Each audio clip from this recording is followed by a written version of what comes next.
네, 오늘 말씀은 히스기야의 발병과 회복에 관한 말씀입니다. 히스기야가 죽을 병에 걸렸고 이 죽을 병이 학자들이 추론하기를 아마 급성 세균 감염이 돼서 세균성 급성 피부병이 아닐까 추측을 하고 있어요. 그래서 이 피부병은 급성이기 때문에 또 세균성이기 때문에 폐혈증을 일으킨다고 그래요. 그래서 이게 심하면 금방 이렇게 죽게 되어버리는 병이라고 그러더라고요. 하여튼 이러한 아주 심각한 병에 걸려서 죽게 되었고 이제는 뭐 더 이상 회복이 불가능한가 보다 이러한 상태가 되었고 또 하나님께서는 이사야를 보내가지고 이제 너 이제 죽을 거니까 다시 이 병에서 벗어나지 못하고 죽을 거니까 다 집을 정리하고 또 뭐 지금 뭐 히스기야에게 그 후계자를 둘만한 그런 뭐 왕자도 없고 그러니까 후계할 사람 정해야 된다는 거죠.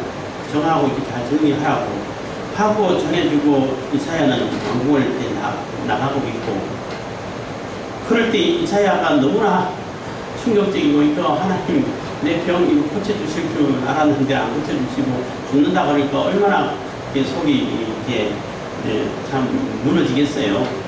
물론 이 병을 고치려고 얼마나 여러 가지 치료도 많이 해봤겠습니까? 뭐 무화과가 성분에서 또 치료 성분이 있다고 그러는데 그거 안 발라봤겠어요? 다 발라봤겠죠. 그래서 어쨌든 간에 하나님께 간절히 기도했고 하나님께서 그 기도를 들으시고 이사야가 왕궁을 다 빠져나가기도 전에 왕궁의 마당을 나가기도 전에 다시 하나님의 말씀이 임해서 다시 들어가가지고 내가 너 기도와 눈물을 봤으니까 내가 이 병에서 치료해주고 회복되게 해주고 또 15년을 더 해줄 거다 이렇게 메시지를 전해주고 그 메시지에서 또 이 히스기야가 또 이렇게 진짜 그렇게 될까 이러한 마음이 있어가지고 그럼 징조가 있습니까? 그러니까 징조까지 보여주셔요. 해 그림자를 10도 뒤로 물러가게끔 앞으로 가는 건 쉬우니까 뒤로 물러가게 그거 불가능한 거잖아요. 물러가게 해주세요 하니까 그렇게 물러가게 되는 이런 어마어마한 하나님 은혜를 체험하는 그래서 체험하고 병에서 낫고 하는 이런 과정을 거치고 이 병이 낫다는 소문이 들리고 또 병 들었다는 소문도 들리고 그러니까 이거 바벨론 이 당시에 바벨론은 아수르에게 워낙 이 침공을 많이 당하고 핍박을 당하고 또 폐위됐다가 다시 세워주기도 하고 이런 거의 속국가이나 마찬가지이기 때문에 거의 뭐 도시국가처럼 조그만 별로 힘도 없는 이런 정도의 바벨론 나라였어요. 그러니까 어쨌든 아수르에게 공격을 많이 당하고 핍박을 당하다 보니까 아수르에서 벗어나고 싶은데 그 히스기야 유다 왕국이 반아수르 정책을 써왔기 때문에 연합하면은 뭐 좋은 일이 생기지 않을까 해가지고 사자를 보내온 사자에게 히스기야는 자기 있는 거 다 자랑하는 거예요. 내 고음을 이런 거 자랑한다는 얘기는 내가 이 정도만 돼. 내가 이 정도 뭐 좀 힘이 세고 내가 이 정도가 되니까 나 같은 사람이니까 하나님께서 치료도 해주시고 나를 지켜주시는 거야. 이런 교만한 삶을 교만한 모습을 보여주죠. 그래서 하나님 명령이 너 뭘 보여줬나 다 보여줬다니까 그거 다 바벨론으로 공격할 거야. 뭐 그러나 저러나 내가 사는 동안에 평안이 있으면 뭐 하나님 말 그렇습니다. 예 이렇게 걱정으로 듣는 거예요.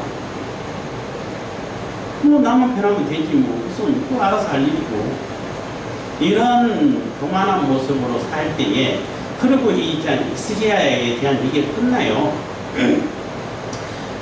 지난번에도 말씀드렸지만 이 사건은 그 아수르가 1차 침공 있기 바로 직전에 있었던 일이라고 보시면 돼요. 14년에 했으니까 뭐 한두 달 전 아니면 뭐 서너 달 전 이 정도에 있었던 일이라고 볼 수 있는데 한 3, 4개월 전에 있었다고 볼 수도 있죠. 있는데 왜 이 사건을 뒤에다 갖다 붙였냐 이거예요. 쓸 때 이 저자가 열왕기를 써가지고 있는 저자가 왜 뒤에다 갖다 붙였냐는 거죠. 그래서 하나님의 큰 은혜를 엄청난 은혜를 입은 히스기야라 할지라도 그렇게 교만한 삶을 살게 되면은 이렇게 망하는 거야. 이렇게 망하는 거야. 바벨론으로 당하고 바벨론으로 다 옮겨갈 거야. 다 망할 거야. 이런 메시지를 주고 있잖아요. 하나님의 큰 은혜를 입었으면 그 은혜에 감사하면서 하나님께 더 집중해가는 삶을 살아야 이게 올바른 삶을 살 수가 있다는 거예요. 그래서 지난번에도 말씀드렸지만 히스기야 같은 성격을 어떻게 바꿀 수는 없겠습니다만은 어떤 일을 할 때는 거기에 완전히 집중을 해요. 근데 그 일이 끝나면 그걸 잊어버려. 그 다음에는 자기가 좋아하는 대로 편한 대로 살아. 그렇다고 해갖고 히스기야가 뭐 아하스나 뭐 므낫세처럼 우상을 갖다 놓고 뭐 같은 우상을 다 섬기게 만든 그랬다는 얘기는 아니에요. 하나님께 예배드리고 우상을 뭐 숭배하지 않고 이런 정도는 다 했는데 하나님의 이름을 부르고 하나님께 제사를 드렸지만은 그 마음 중심에는 자기가 들어있다는 얘기예요. 하나님이 들어있는 것이 아니라 하나님이 중심이 되고 하나님이 모든 것의 역사의 주관자가 아니라 내가 잘났어. 내가 이렇게 해서 난 이 정도가 돼. 이러다 보니까 아수르 군대가 완전히 몰살당하고 다 물러갔을 때도 그때 얼마나 뭐 감격했겠죠. 하나님께 감사했겠죠 했는데 그 이후로도 감히 누가 나를 건드려 이런 교만한 삶을 살지 않았을까. 그래서 그러한 모습을 보고 므낫세가 어마어마한 악한 정치를 하죠. 10살 때부터 왕이 됐다고 했는데 그래서 우리가 열왕기하 20장 히스기야의 발병과 회복을 우리가 읽고 있으면서 이 사건을 두고 생각할 때에 하나님의 큰 은혜를 입어도 다윗처럼 늘 과거를 돌아보면서 하나님께서 어떻게 인도해 주셨는지 어떻게 이끌어 주셨는지 돌아보면서 그걸 중심으로 내 중심을 자꾸 하나님께로 돌려와야 된다는 거예요. 그러지 않으면 뭐 어마어마한 하나님의 은혜를 입었다 할지라도 하나님께 결국은 망하게 된다는 거죠. 너 바벨론에게 다 보여줬어? 바벨론에게 그렇게 자랑했고 네 힘이 그렇게 세다고 자랑했어? 그럼 그 바벨론에서 너희들이 다 망할 거야. 네 후손, 네 아들, 손자, 후손은 그 바벨론에게 잡혀가지고 환관이 되고, 그 신화가 되고, 그렇게 거기에 그냥 종로로 갈 거야. 이런 메시지를 준다는 얘기예요. 무시무시한 메시지죠. 그런데 히스기야는 뭐, 그래도 뭐, 내가 사는 날 동안에 평안이 있으면 뭐, 그거 괜찮지 않아요? 이렇게 가볍게 얘기를 한다는 거예요. 이렇게 가볍게 얘기를 해요. 예. 이렇게 얘기한다는 거예요. 하나님의 메시지를 지낼 때 그 얼마나 충격적인 거예요. 그랬으면은, 내가 너무나 잘못했고, 내가 너무나 교만한 삶을 살았구나. 하나님께 어떻게 하면 이거 회복할 수 있겠습니까? 어떻게 하면 이것을 버리고 이 재앙에서 벗어날 수 있는 길을 찾겠습니까? 이렇게 나와야 회개가 제대로 되는 거죠. 그렇잖아요. 근데 예, 하나님 말씀 다 배운 거예요. 그러면 그렇게 하세요. 이게 얼마나 교만한 모습이냐는 거예요. 우상 숭배 다른 사람들이 뭐 아하스나 므낫세가 생긴 것처럼 우상을 갖다 놓고 절하고 그런 건 안 했죠. 그런 건 안 했다 할지라도 그 중심에 자기 자신이 우상이 되어버린 거예요. 다른 뭐 바알이라든지 뭐 아세라라든지 몰렉이라든지 이런 거 안 생겼죠. 당연히 안 생겼는데 하나님의 이름을 부르고 하나님께 제사하고 했지만은 자기 자신이 그 하나님 자리에 앉아 있다는 것밖에 안 된다는 얘기예요. 그러면 그것도 망할 일이란 얘기죠. 심판의 대상이 된다는 얘기인 겁니다. 예, 서론이 길었습니다. 20장 1절입니다. 그때 히스기야가 병들어 죽게 되매 아모스의 아들 선지자 이사야가 저에게 나와서 이르되 여호와의 말씀이 너는 집을 처치하라. 내가 죽고 살지 못하리라 하셨나이다. 2절입니다. 히스기야가 낯을 벽을 향하고 여호와께 기도하여 가로되 낯을 벽을 향했다는 얘기는 다른 거 다 내려놨다는 얘기예요. 오로지 하나님만 생각하겠다는 얘기예요. 하나님께만 집중해서 기도하겠다는 얘기인 겁니다. 벽을 향해서 기도했다는 얘기는 3절입니다. 여호와여 구하오니 내가 진실과 전심으로 주 앞에 행하며 주의 보시기에 선하게 행한 것을 기억하옵소서 하고 힘이 투고하다. 하나님 내가 어떻게 종교에 개입하고 다 우상을 다 회파하고 모세가 만들었다고 하는 그 노뼈까지 다 없애고 산당까지 다 없애고 하고 정말로 하나님께 집중했는데 이거 너무한 거 아닙니까? 이것 좀 봐주십시오 하고 통보를 하는 거예요. 물론 하나님께서 무슨 계획을 하셨는지는 모르겠지만은 하나님께 그냥 하나님의 뜻이라면 제가 받아들이겠습니다. 뭐 이렇게 기도했으면 어떻게 했을까? 물론 삶이 살고자 하는 그런 본능이 있기 때문에 당장 죽는다 그러면은 뭐 하늘이 무너진 것처럼 이렇게 느끼시겠죠. 어떻게 살고 싶어 하겠죠. 그래서 이런 기도는 당연한 기도예요. 뭐 여기서 그냥 내가 다 받아들이겠습니다. 이거는 완전히 초인과 같은 사람 정도가 아닐까 이런 생각 드는데 어쨌든 잘했죠. 잘했기 때문에 이 잘한 것을 잘한 상태에서 끝냈으면 오히려 유익되지 않았을까 이런 생각도 뭐 혼자 해보기도 합니다만은 어쨌든 이스라엘 입장에서 이제 뭔가를 막 시작하는 입장이고 이렇게 종교개혁을 해가지고 하나님 앞에 다 이렇게 마음을 돌리고 하나님께만 예배할 수 있는 이런 환경을 만들어 놨는데 이게 계속 유지돼 가야 되지 않습니까 하는 그러한 탄원인 거죠. 이렇게 그렇게 탄원을 드리고 기도를 하는 겁니다. 뭐 어쨌든 그래서 통곡을 하고 기도하는데 이사야가 성읍 가운데까지도 이르기 전에 그래서 이 예루살렘 왕궁을 벗어나가지고 이 성읍을 중간에 오기 전까지 어떤 사람은 그 왕궁을 벗어나기 전에 이미 하나님께서 응답을 주셨다 이런 표현도 하는데 어쨌든 간에 금방 하나님께서 응답을 주신 거예요. 금방 하나님께서 너 기도 들었어. 너 통곡하는 너 울음소리 눈물을 봤어. 그래 너 잘하고 있어. 그러면 내가 치료해주고 생명도 연장해줄게. 하나님께서 금방 이렇게 응답하시는 모습을 보이죠. 그래서 우리가 하나님께 집중하고 하나님 뜻을 온전히 제대로 받들어 살고 하나님 뜻을 이루는데 내 모든 그 영향을 집중하게 되면은 하나님께서 금방금방 응답하시고 바로바로 이렇게 반응을 나타내 보이시고 또 하나님 계획을 알려주신다는 거예요.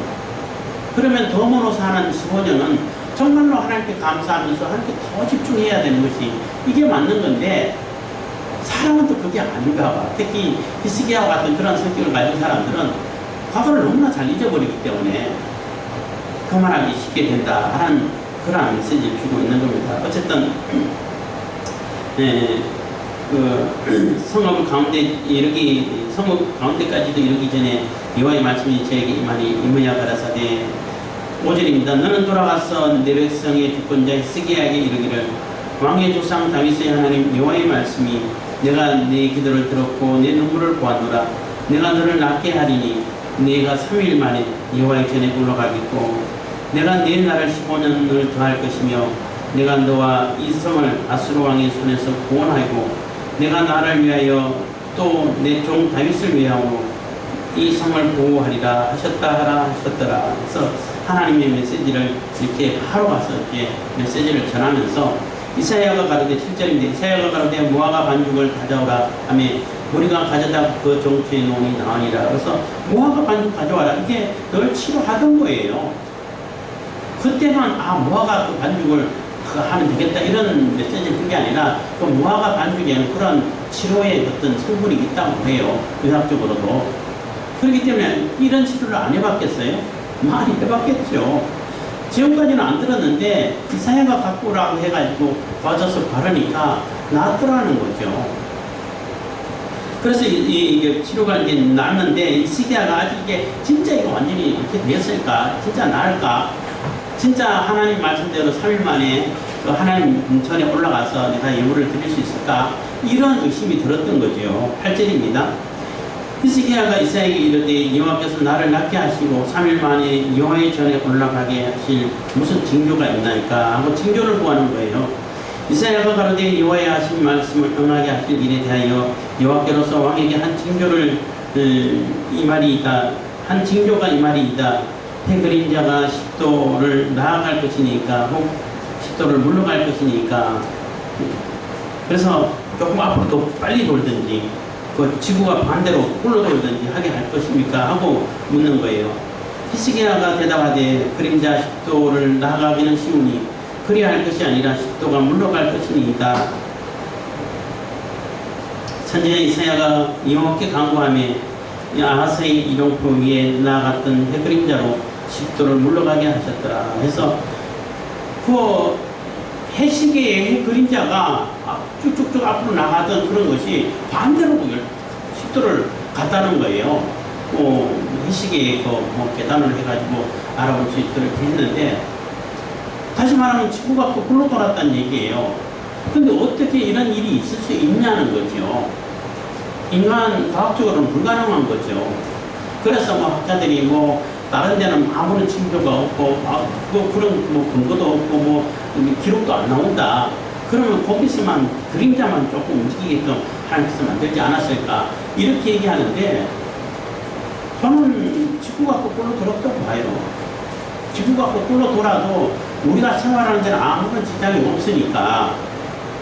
없으니까 사람들은 느끼지 못하죠. 느끼지 못했으니까 거기에 대해서 특별한 기록을 한다든지 큰 사건이 돼가지고 한다든지 모르는 거죠. 그러니까 아세 이름이라니까 히스기야 아버지가 만들어 놓은 해시계인데 아수르 친아수르 정책을 쓰면서 거기에서 보고 또 해시계를 만든 것 같은데, 히스기야 입장에서는 이게 놀라운 일이지. 딴 사람들은 거꾸로 돌았는지 안 돌았는지 또 일상생활을 하다 보면은 충분히 모를 수 있죠. 요즘같이 시간이 있다든지 시간을 아주 예민하게 잘 세고 있다든지 하면은 이상하다 이렇게 될 수도 있는데, 그때는 시기가 있나요? 없잖아요. 그냥 똑같이 있으면 되는 거죠.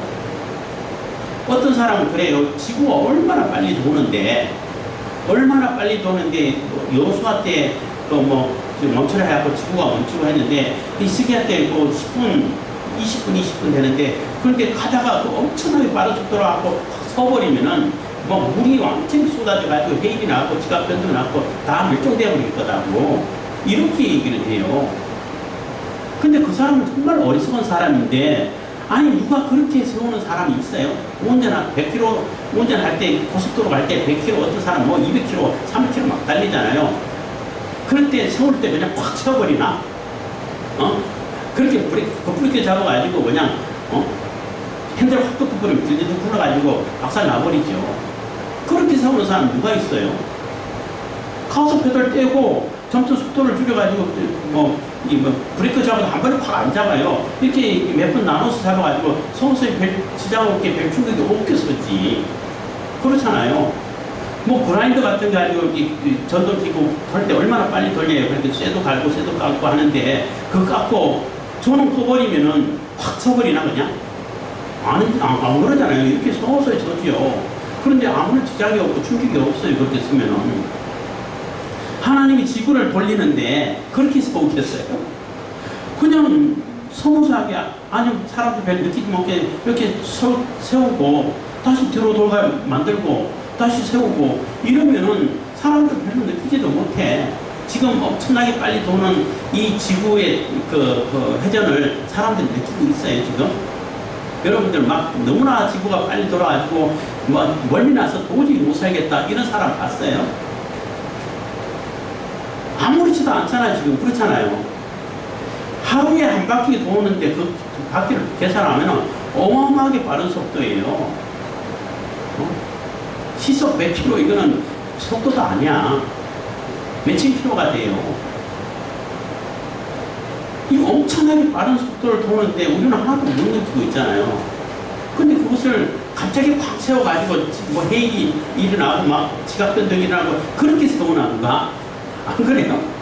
그런 바보가 어디 있어요?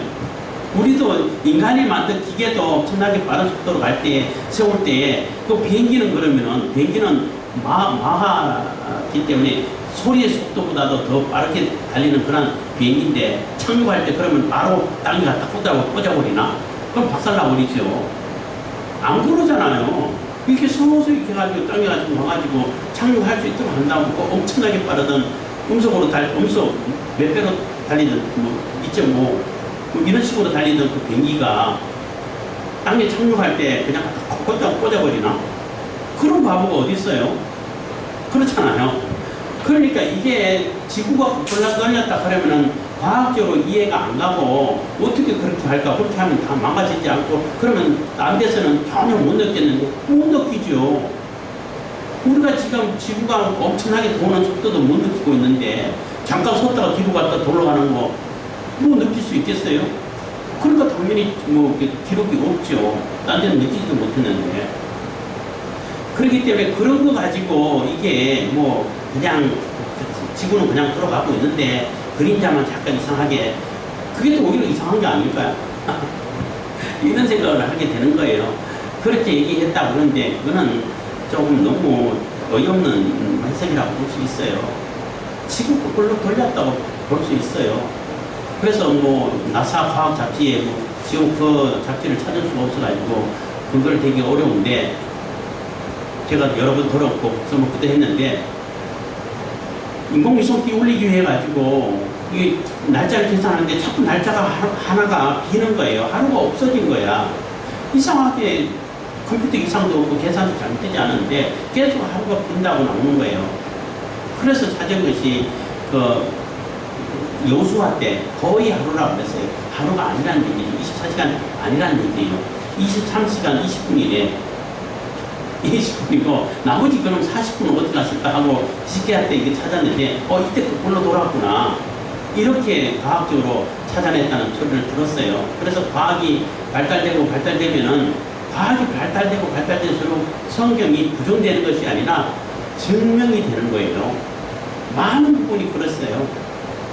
많은 부분이 성경이 증명되는 일들이 많이 있어요. 뭐 예를 들어 예루살렘 여리고성 무너지는 것도 뭐 이스라엘 성이 한꺼번에 손을 딱 찔렀을 때 성이 무너졌대. 그 말이 되냐는 거지. 근데 그게 말이 안 된다고 생각했는데 어떻게 소리 지른다고 해서 성이 무너질 수 있냐 이렇게 생각했는데 실질적으로 음파 가지고 지금도 음파 가지고 사람을 죽이는 그런 무기까지 만들었다고 하는데 실질적으로 그 포도주찬 그게 퍽퍽 터지는 것이 그 텔레비전에서 실험하는 것을 봤어요. 그 음파로 인해 가지고 같은 그러니까 이게 주파수가 맞아야 되고 음량이 맞아야 돼요. 그거는 하나님께서 맞춰주셔야겠죠. 그게 맞춰지면은 그 음파로 인해 가지고 포도주이 퍽퍽 터지는 것처럼 성이 무너질 수 있다는 얘기예요. 그 과학이 발달되면 그게 증명이 되는 거죠. 그래서 이 히스기야 왕의 아하스 일령표가 10도 뒤로 물러나갔다는 얘기는 지구가 거꾸로 돌았다는 얘기예요. 그래서 자주 말씀드리죠. 지구가 거꾸로 돌면 시간이 거꾸로 간다고 옛날에 슈퍼맨 영화가 나왔는데 안 그래요. 거꾸로 간다 해도 시간은 거꾸로 안 가요. 시간은 그냥 간다고. 지구가 한 바퀴 도는 것은 하루라고 약속을 한 거죠. 시간을 나름대로 계산해야 되니까. 계산하기 위해서 지구가 한 바퀴 돌면 하루라고 그러고, 지구가 태양을 한 바퀴 돌면 1년이라고 그러자. 그래서 그걸 계산해가지고, 이렇게 계산하기 쉽고, 우리가 이해할 수 있도록 쉽게 하기 위해서 계산법에 거기에 맞춰놓은 거지. 지구가 돌아가는 거하고 시간이 흘러가는 거는 아무 상관없어요. 지구가 멈춰 있어도 시간은 그냥 가요. 지구가 거꾸로 돌아도 그냥 가요. 우리가 생활하는 데는 아무런 지장이 없어요. 그걸 아셔야 돼요. 그래서 시간을 되돌릴 수는 없어요. 그래서 타임머신 얘기 막 하는데 그거는 우리의 소망이죠. 사람들의 소망이죠. 과거가 바꾸고 싶은 과거가 너무 많다 보니까 그런 게 있었으면 좋겠다 하는 거지 타임머신이라는 게 있을 수 없어요. 아무리 지구를 거꾸로 돌려도 시간에 거슬러 올라갈 수는 없다는 겁니다. 그래서 이렇게 병이 나았고 나은 것을 보고 듣고 그래서 바벨론에서 12절입니다. 그때의 발라단의 아들 바벨론 왕 부로닥 발라단이 히스기야가 병들었다 함을 듣고 편지와 예물을 저에게 보낸지라. 히스기야가 사제의 말을 듣고 자기 보물고의 금은과 향품과 보배로운 기름과 그 금기구와 내탑고의 모든 것을 다 사제에게 보였는데 무릇 왕궁과 그 나라 안에 있는 것을 저에게 보이지 아니한 것이 없으니라 해서 다 보였다는 얘기예요. 그러니까 건강하게 되고 역대기에 보면은 또 감사 기도하는 역대기 나오나 이사에 나오나 하여튼 감사 기도가 나오고 또 병을 들었다가 나았다는 소리 듣고 이렇게 보냈다고 하는데 병 낫고 건강해진 모습을 볼 때 얼마나 감사하고 기쁘겠어요. 근데 거기에 교만이 들었다는 얘기예요. 이거 다 내가 잘나서 그래. 이거 다 내 거야. 내가 이 정도나 돼.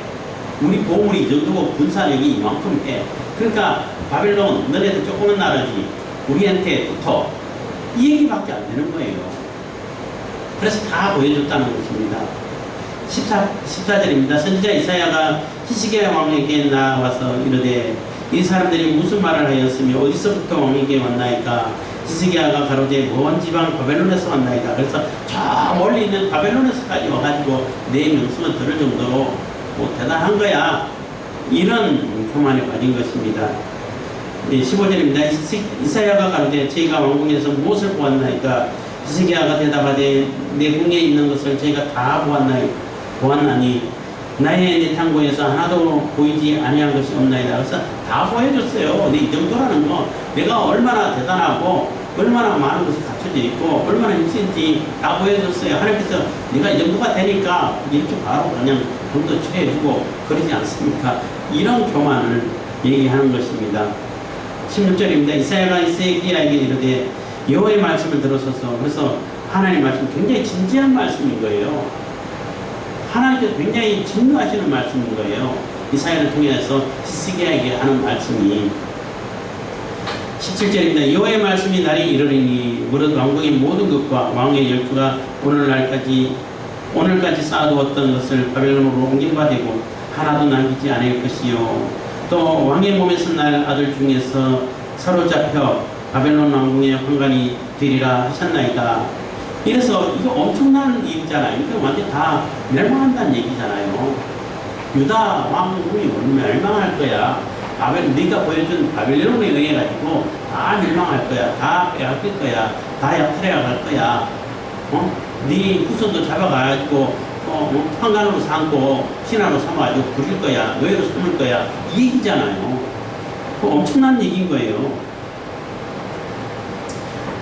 어떤 사람들은 또 이 얘기를 듣고 또 히스기야가 회개해가지고 그래도 내가 사는 동안에 집판 안 하셔서 돌아도 감사합니다. 이렇게 해석해야 된다고 하는데 제가 볼 때는 그건 아니라고 봐요. 그렇게 진지한 회개를 하지 않아서 진지한 회개를 했으면 하나님께 통곡을 해야지. 저희가 잘못했습니다. 제가 교만했습니다. 어떻게 이거 벗어날 수 있는 길이 없겠습니까? 이렇게 하나님께 여쭙고 기도하고 돌이킬 수 있는 방법을 찾아야죠. 근데 예 하나님 말씀 다 옳습니다. 내가 사는 날 동안 평안하면 되죠. 그러면 뭘 더 바라겠습니까? 이 얘기밖에 안 되잖아요. 19절입니다. 히스기야가 이사야에게 이르되 당신이 전한 바 여호와의 말씀이 선하니이다 하고 또 가로되 만일 나의 사는 날에 태평과 진실이 있을진데 어찌 선하지 아니하리요 하니라. 그래서 나만 편하면 되죠. 이 얘기잖아요. 후손들은 어떻게 하든 말든 알아서 할 것이고 얼마나 교만하고 더 이기적이고 독선적인 거예요. 20절입니다. 히스기야의 남은 사적과 그 모든 권력과 목과 못은 연못을 얘기하는 겁니다. 목과 수도를 만들어 물을 성중으로 인도하여 드린 이런 유다 왕 역대 지략이 기록되지 아니하였느냐 해서 히스기야가 굉장한 위대한 일을 했어요. 이게 예루살렘 성이 이 산 꼭대기에 있다 보니까 거기는 물이 없어요. 물을 기르려면 내려가야 돼. 근데 성을 쌓아놓고 예루살렘 성을 포위를 해버리면은 물이 없으면 식수가 없는데 얼마나 견디겠어요. 물이 없으면은 물 못 먹고는 일주일을 못 산다고 해. 물 하나도 안 먹으면 일주일 내에 죽어버려요. 그렇기 때문에 그 물을 이렇게 성 안으로 끌어와야 되는데 기온 시내가에 연못 바닥을 뚫었어. 바닥을 파가지고 산 밑으로 이게 굴을 뚫어가지고 성 안까지 이렇게 물이 흘러오도록 도로도록 만들어 놓고 거기서는 다시 이게 성 안에서는 이제 파가지고 계단으로 해가지고 밑에 내려가지고 물 떠도올 수 있는 그러한 연못을 만들었어요. 히스기야 터널이라고 그래요. 대단한 일이죠. 그래서 거기에 이름을 실로암 연못이라고 이름을 줬어요. 보냄으로 저기 교원실에서 여기까지 성중까지 보냄을 받았다고 해서. 그래서 외부에 있는 사람들은 그게 성 안으로 물이 들어가는지 모르지요. 땅 밑으로 이렇게 물을 봤으니까. 그러니까 거기서 막으면 물을 못 먹는다 했는데 물을 항상 들어오고 먹을 수 있는 거죠. 이런 일을 했어요. 굉장히 위대한 일이고 훌륭한 일이죠. 그래서 정치도 나름대로 좀 하고 좀 대비도 잘하고 했는데, 그런데 이러한 교만한 삶을 살 때에 결국은 그 바벨론에 의해서 난 망할 거야. 그 얘기는 뭐예요? 이 열왕기서를 읽고 있는 사람들은 지금 바벨론 포로에 잡혀있던 사람들이 1차 독자예요. 그 사람들에게 쓰는 메시지를 쓰는 역사 속 편지이기도 한데, 이렇게 하나님의 큰 은혜를 받은 시기야 왕도, 훌륭하고 하나님 보시기에 선했던 그 시기야 왕도 이렇게 교만한 데 삶을 사니까 하나님의 심판을 면치 못하더라. 또 그런 절체절명의 순간이 있을 때 하나님께 집중하니까 하나님 큰 은혜를 입더라. 그러면은 우리가 바벨론 포로에 당해 있고 포로 와 있는 우리들은 하나님의 힘이 없어서 우리가 포로를 당하는 것이 아니라 하나님 뜻대로 살지 못해서 우리가 이렇게 하나님의 징계를 받고 심판을 받는 것이기 때문에 지금이라도 하나님께 집중하면은 하나님의 은혜는 충분히 입을 수 있어 하는 얘기잖아요.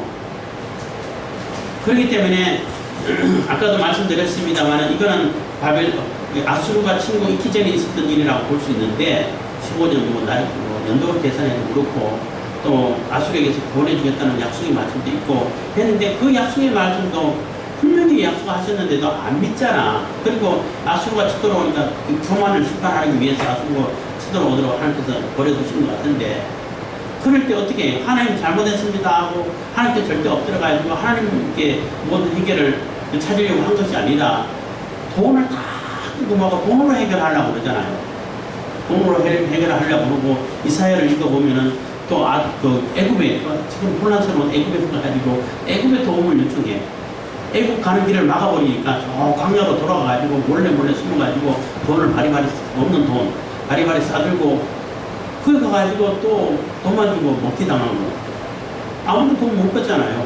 왜 그런 일을 하냐는 거지. 왜 자기가 내가 능력이 있고 내가 힘이 있고 내가 돈이 있으니까 내가 능력 해결할 수 있어 이런 생각을 가졌다고 볼 수밖에 없는 거예요. 그렇게 하니까 어떻게 해? 있는 거 다 뺏기고 다 갖다 주고 내 창고에 있는 거 다 갖다 주고 그것도 모자라가지고 성질이 있는 팔려놓은 금까지 다 뺏겨가지고 다 갖다 주고 그래서 겨우겨우 무마했는데 한 2, 3년 있다가 다시 쳐들어오잖아요. 아무런 해결이 안 된다는 얘기잖아요. 그래서 하나님께서 특별히 또 하나님께 집중하니까 아수르 군대를 완전히 다 천사를 보내서 멸살시켜버리고 아수르가 완전히 쫓겨나서 다시는 유다를 침공하지 못하도록 만들어 주셨으면은 그 이후의 삶은 어떤 삶이었을까 우리가 상상해 볼 수 있다는 거예요. 히스기야가 이제는 뭐 걱정거리 하나도 없잖아. 걱정거리 하나도 없고 아수르도 다 물러가고 누구나 탁탁 칭찬하고 이러니까 얼마나 미세등등하겠어요. 이런 지금 히스기야가 병 낫고 난 다음에 보여준 그런 모습이 안 보였다고 누가 말할 수 있겠어요. 교만한 삶을 살았다는 얘기예요. 그러한 교만한 삶을 사는 그러한 모습을 보고 어린 므낫세는 또 저게 내가 최고구나 이런 삶을 살고 그래서 악한 그러한 정신을 하지 않았을까 이렇게 또 혼자 추측을 해보는 겁니다. 그래서 우리가 하나님의 큰 은혜를 입은 것은 굉장히 큰 은혜예요.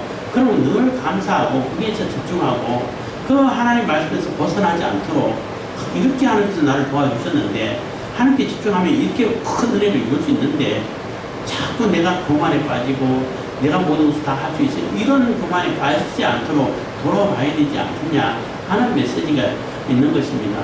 그래서 우리가 늘 하나님의 큰 은혜를 입었으면 그 은혜에 감사하면서 더더욱 하나님께 집중할 수 있도록 하나님께서 항상 도와주시는 것을 내가 할 수 있는 게 아니야. 하나님께서 하시는 거예요. 하고 내가 할 수 있는 것은 내가 최선을 다하지만은 모든 것을 하나님께 맡기고 하나님께 내려놔야 돼. 내가 할 수 있는 것은 여기까지지만은 그 다음은 하나님께서 하시는 거야. 이러한 믿음의 자세가 신앙의 자세가 늘 있어야 된다는 거예요.